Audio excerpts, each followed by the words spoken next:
IPL নিয়ে বড় মন্তব্য করলেন রাহুল। ইন্টারন্যাশনাল ক্রিকেট থেকেও আইপিএল কঠিন। রাহুল রিসেন্টলি খুব একটা ইম্পর্টেন্ট টপিক নিয়ে কথা বলেছেন। আইপিএল এ ক্যাপ্টেন্সির চাপ কিরকম সেটা নিয়ে।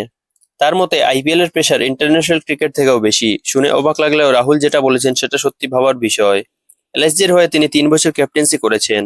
2024-এ এসআরএইচ এর কাছে হারার পর এলএসজির মালিক সঞ্জীব গোয়েঙ্কার সঙ্গে তার মাঠেই ঝামেলা লেগে গেছিল।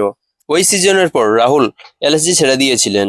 হিউম্যানস অফ বোম্বেতে যতীন সাপরুকে দেওয়া একটি ইন্টারভিউতে রাহুল বলেছিলেন, আইপিএল সবচেয়ে কঠিন কাজ হলো অসংখ্য মিটিং, রিভিউ আর টিম ওনারদের কাছে সব ডিসিশনের এক্সপ্লেনেশন দেওয়া। 10 মাস ইন্টারন্যাশনাল ক্রিকেট খেলেও যতটা ক্লান্ত হন না, একটা আইপিএল সিজন খেলে তার চাইতে বেশি ফিজিক্যাল এবং মেন্টাল প্রেশার ফিল করেন। ক্যাপ্টেন আর কোচকে এত প্রশ্ন করা হয়, মনে হয় তাদের ইনভেস্টিগেট করা হচ্ছে। এই প্লেয়ার খেলালে কেন? ওদের দল 200+ রান করলো, আমাদের দল কেন 150 রান করতে পারলো না? ওদের বোলাররা টার্ন করতে পারলো কিন্তু আমাদের বোলাররা কেন পারলো না? এইসব প্রশ্ন তাদের বারবার জিজ্ঞেস করা হয়। বেশিরভাগ সময় যারা প্রশ্ন করেন তারা ক্রিকেট সম্পর্কে কিছুই জানেন না। এই ধরনের কোয়েশ্চেন ইন্টারন্যাশনাল ক্রিকেটে নেই, কারণ ওখানে সবাই কোচ, সিলেক্টর সবাই ক্রিকেট খেলেছেন, সবাই ক্রিকেট বুঝে এবং সিচুয়েশন জানে। স্পোর্টসে তুমি যতই চেষ্টা করো, যতই প্ল্যান করো, জিতবে এমন কোনো গ্যারান্টি নেই। এই কথা নন স্পোর্টসের মানুষদের বোঝানো খুবই কঠিন।